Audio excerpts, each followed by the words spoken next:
Alright, so good morning. We're here at Ayana Mid Plaza. Basically, we're going to check out the function hall that we rented out for our Indonesia HR assembly. So basically, the reason why we're here is because we're trying to launch our brand from the Philippines, and we decided to start off with Indonesia. So we're going to create an event for HR professionals here. We've been doing it in the Philippines. We've had four large events already over the past 2 years, but now we're testing the waters internationally, and Jakarta seems to be one of the good markets for this. So right now, we're going to check out the function hall, and hopefully all things will go well for tomorrow's event. And I'm here with Raf as well. I'm going to show you Raf later on. He's our employee here in Indonesia. He's a local and he's been helping out so much with the preparations, and he promised to show us around the locations here. Of course, number one, the food. So that's it for now.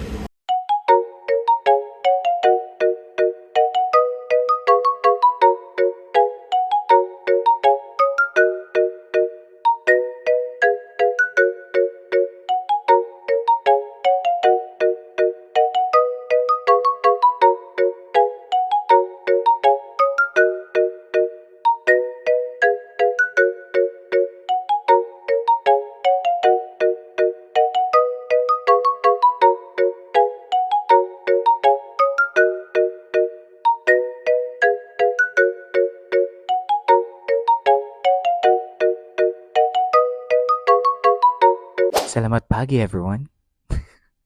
We're here at Ayana Mid Plaza at Jakarta, Indonesia. This is actually the location of our Indonesian HR assembly. So right now we're here checking it out first to make sure that everything is in place and basically get a vibe of the conference area. Medyo kinakabahan kasi this will be the first time that I'll be hosting an international event. We have a smaller group this time, or a smaller participant number this time, but still it's a bit nerve-wracking, and happy with the opportunity to do this. Who would have thought that I'll be here doing this? Then later on the day, we'll just relax kasi tomorrow pa naman yung event. I'll try to look for some ingredients kasi medyo na-miss ko na yung Filipino food, so magluluto ako ng Filipino food mamaya. And later on tonight, Rafael, our kind employee here in Jakarta, is going to show us around for some street food market. And hopefully, we get to enjoy some local cuisine here sa Jakarta. But yeah. Ciao. Ayan, so maghahanap tayo ng makakain in the middle of the night. Sana may mahanap tayo makain. Ano po masasabi nyo? Gutom na ako dahil batik lang ko isabog. Isang oras lang yan yung difference. And so we're trying to figure out saan kakain. It's... What time is it? It's 9 p.m. And we're not sure. Ayan si Jester, dire-diretso lang. Ayan. Cancel na. Dito tayo, uy. Ayan. Yes. Ayan. Actually, ang tagal na namin gustong mag-try ng karendere. Pero kasi. Ayan, so, nandito tayo sa likod ng hotel. Ewan ko kung ano meron dito. Let's check it out. Chicken out. So, merong alley dito. Papasukin natin. Uy, coffee shop. Uy, 6K. 6K lang yung ano. Teas.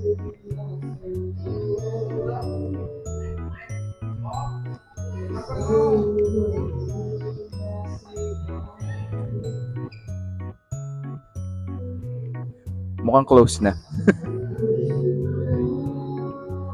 Paano tayo kakain na to? Thank you. Terima kasih. Alright, so sarado yung first place. Pero mura yung mga pagkain. Ay, kakain. Tutup? Tutup o not? Parang convenience store lang to eh. Alright, so kung hindi man halata, nasa gitna kami ng business center dito sa Jakarta. And we're trying to figure out saan kakain. Ang gusto sana namin, local.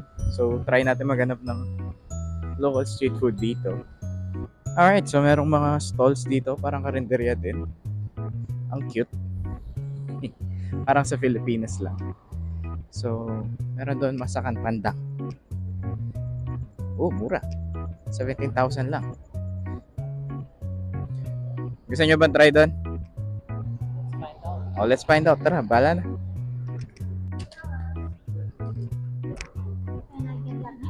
Kevin. I'll get one combo. 2 chickens, rice drink. Yeah, for the flavor, let's go for mango habanero and hickory smoked barbecue. Blackcurrant as well. Is that free refill? Only soft drinks. Okay. Okay, just go for blackcurrant. It's okay. Okay, so medyo nabigla dahil malaki pa lang ang serving dito. Rice, chicken, isang jumbo chicken, drinks na may free refill at saka chicken soup. So, yan. Grabe laki naman ng chicken nito. Tingnan mo daw, hindi makatarungan. Mamaya ka. Ano ba ito? Paano ba kakain ito? Freshly cooked, mainit, crispy. Yung sauce, hindi ganun katapang. Which is okay kasi mauumay ka agad. Yung sabaw lasang tinola na may celery tsaka carrots. Chicken soup. Meron din silang kasamang sambal. So, ito try natin. Kung may unli rice dito, kawawa sila. Kasi yung mura, like, kung kinonvert ko yung price, isang soup, isang rice, dalawang chicken na malaki. Unlimited drinks. 180 pesos sa pera natin. Dito, ano siya, 65,000. Ayan, so, hindi naman halatang pinawisan dahil sa anghang, di ba? Masarap, pero sobrang anghang din pala. Which is actually good. Actually, ang target dapat tonight, local food. Kaso dahil wala kami kasama local, natakot kami. Local fast food na lang. So, hopefully tomorrow, makapag-explore tayo ng local street food dito. But for now, yun na muna. Bye-bye.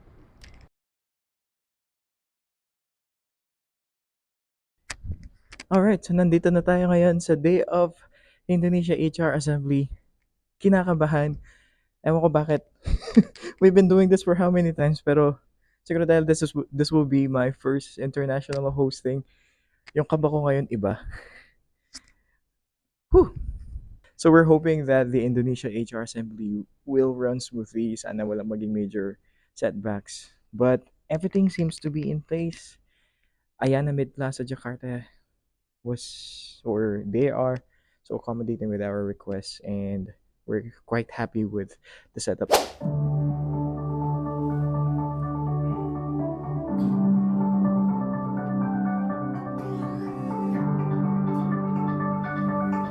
Good afternoon, everyone. Selamat siang and welcome to the Indonesia HR Assembly with the theme Frontiers Beyond the Age of HR Disruption. My name is Kevin, Program Director from the International HR Institute and your host for today's event.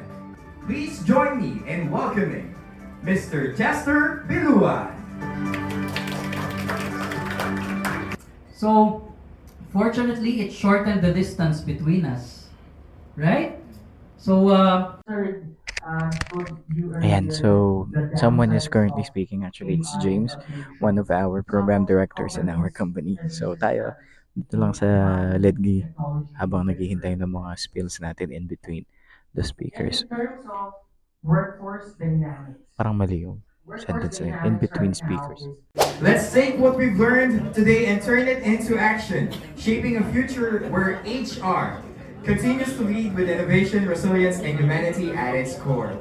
Safe travels, everyone. We look forward to seeing you at the next event. Terima kasih. Salamat sa Swalag.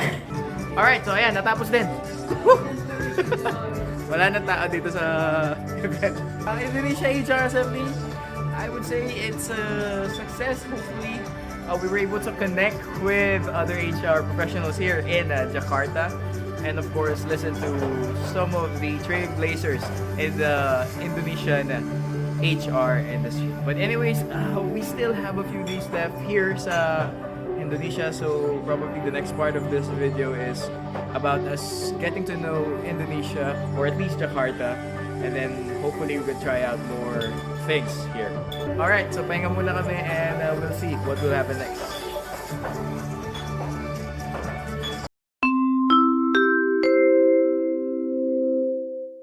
Subscribe to my channel.